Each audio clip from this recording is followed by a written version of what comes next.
আল্লাহ জীবনে কি এমন ভুলটা করলাম যে তুমি আমার এত পরীক্ষা নিচ্ছো, এত কষ্ট আমায় দিচ্ছো। এই বিপদ তো আমার কোনোভাবেই ছাড়তেছি না আমার পথ পাশ থেকে। আল্লাহ আমার এবারের মতো মাফ করে দেও আল্লাহ, আমি আর জীবনে এরকম পাপ কাজ করবো না আল্লাহ।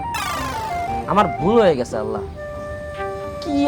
কি এমন ভুলটা করছি যে তুমি আমার এই পরিমাণে পরীক্ষা নিচ্ছো আল্লাহ।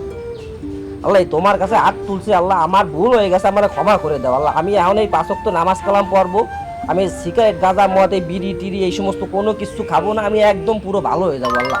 তুমি আমার এবারের মতো একটু মাফ করে দাও। আমি একদমই সত্যি কথা করছি তোমার কাছে আল্লাহ, আকাশের দিকে তাকাইয়ে। আমি আর এই গাঁজা খাবো না, মদ খাবো না, সিগারেট খাবো না, আমি খারাপ মানুষের সাথে চলবো না, ভালো মানুষের সাথে চলবো। আমি মাইয়ে মানুষের দিকে তাকাবো না, মাইয়ে মানুষের পিছনে গড়বো না, আমি পুরো ভালো হয়ে যাবো আল্লাহ। আমার এই বিপদ থেকে তুমি একটু রক্ষা করো আল্লাহ।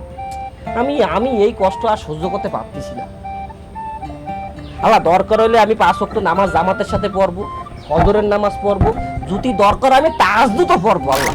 আমার একটু এই বিপদ থেকে রক্ষা করো, আমি আর সহ্য করতে পারতেছি না না। এই কষ্ট কেমনি সহ্য করবো, আর সম্ভব হচ্ছে না, আমার জীবনটা তো শেষ। আমি চাইছি যে ভালো হয়ে গেছি, এই যে এই কদিন বিপদে পড়ছি, সিগারেট টিকারেট খাওয়া সব সাইডে দিছি, মনে চাচ্ছে আবার একটু সিগারেট গাঁজা গুজা খাই।